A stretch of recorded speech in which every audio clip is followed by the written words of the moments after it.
വസ്തുനിഷ്ഠമായിട്ട് പറയുകയാണെന്നുണ്ടെങ്കിൽ ഈ ക്രിക്കറ്റ് കളി കാണുന്നതിൽ നടക്കുന്ന ആളുകൾ കൂടുതലും ശ്രദ്ധിക്കുന്ന മത്സരം ഇന്ത്യ-പാകിസ്ഥാൻ മത്സരമാണ്. പാകിസ്ഥാൻ ഇന്ത്യയോട് കളിക്കുന്നില്ലെങ്കിൽ നമുക്കൊന്നുമില്ല എന്ന് നമുക്ക് പൊതുവിൽ പറഞ്ഞു വെക്കാം. എങ്കിലും ഇന്ത്യ-പാകിസ്ഥാൻ മത്സരത്തിന് നല്ല ഫോളോവേഴ്സ് ഉണ്ട്, വ്യൂവർഷിപ്പ് ഉണ്ട്. അതൊരു ഇവന്റ് ആണ്.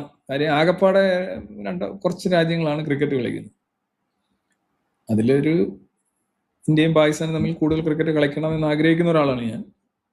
കളി എപ്പോഴും നല്ലതാണ്. നിങ്ങളുടെ ഉള്ളിലുള്ള റൈവൽറി ഒരു കളിക്കളത്തിലേക്ക് ഒതുക്കുന്നത്, അത് സിവിലായിട്ട് അതിനെ കൈകാര്യം ചെയ്യുന്നത്, അതിലൂടെ ഉണ്ടായി വരാനിടയുള്ള സൗഹൃദം, അതൊക്കെ ഭയങ്കര പ്രധാനപ്പെട്ട കാര്യമാണ്. ഇന്ത്യ പാകിസ്ഥാനോടൊപ്പം കളിക്കണം എന്ന് തന്നെയാണ് എൻ്റെ ആഗ്രഹം. I support that. കളിക്കാതിരുന്നാൽ എന്തുണ്ടാവും എന്ന് ചോദിച്ചു കഴിഞ്ഞാൽ അത് ഗുണകരമല്ല.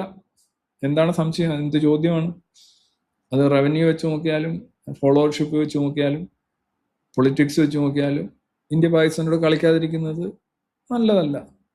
എന്താണ് അതിനകത്ത് നല്ലത്? ഓക്കെ, ഈസി ക്വസ്റ്റ്യൻ ആണ്.